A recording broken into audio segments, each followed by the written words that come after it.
तर आज सर्वात आधी डिझेल वगैरे आणलं घरी, कारण की आपल्या पिकअपचा डिझेल वगैरे संपला आहे मित्रांनो. वहीन वेळेवर सामान सोडताना तर मग कपडा वगैरे घेतलं आणि मग गाडीत डिझेल वगैरे टाकला ना. हा माहीत नाही इग्निशन लाईट मोठ्यानं ब्लीच करून राहिला बाबा. मग तो बंद झाला. तर मग इकडं आला गजानबाबाच्या मंदिरात सामान वगैरे न्यायला, भांडे वगैरे.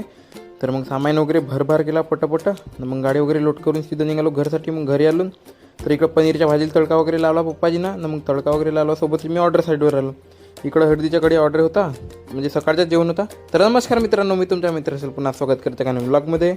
तर मी इकडं आलो तर इकडं भाजी वगैरे मांडून झाली ती ना. मग किराणा दुकानात आलो, गुलाबजामुनचा डब्बा नेला होता 10 किलोचा एक. तर श्रेयस किराणा स्टोअरमध्ये आलो, इकडून सामान वगैरे उचललं. सोबतच आलो लाकांदूर फाट्यावर, कारण की यातून दही वगैरे नेणं होतं आपल्याला. तर इकडं मागे ठेवलं सामान ना. मग पट्टासे गेला तुषार आणलं नाहीची घरी. बघा अलगच कार्टून की चालू आहे बेटायची, दोघांची अलगच कार्टून की. ये मेरी गलती है.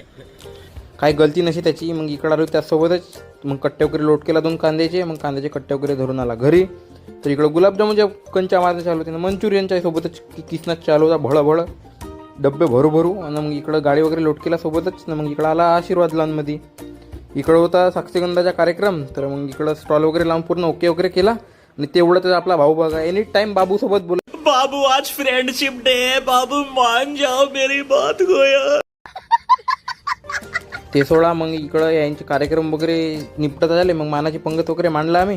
नाही मानाची पंक्तीसाठी एवढे झगडे झाले बाबा. टिपसाठी मानाच्या पंक्तीसाठी नाही, या टिपसाठी झगडे झाले बाबा. कायची कॉन्ट्रोवर्सी चालू आहे. गाडी घरी आली तर बिने बनवावं लगेच म्हणलं बाबा मला. अभी मैं गाली नहीं दे सकता. नहीं गाली नहीं देना. फैमिली देखती है, वरना मैं ऐसे गाली दूं, ऐसे गाली दूं ना. तो गालीच्या विषयी थोडा आपण देत नाही. मग घरी इकडं मंचुरियन वगैरे काढण्याची चालू झाली. इकडं गंजात काढली, अर्धा गंज झाला काढून, माल काढणे आणखी चालूच आहे. हा लाखणीच्या ऑर्डरचा आहे. तर इकडं हा गंजभर झाली. तेवढ्याच आपला हंडा थंडावला बा, पुरा बरफच झाला पहा, पुरा बरफ झाला. आजचा ब्लॉग कसा लागला तर नक्की सांगा. असेच ब्लॉग बघण्यासाठी फॉलो सबस्क्राईब नक्की करा. आणि आपल्या मित्रांनो चॅनल थोडा डाऊन चाललाय तर शेअर सपोर्ट नक्की करा. सर्वांना जय शिवराय.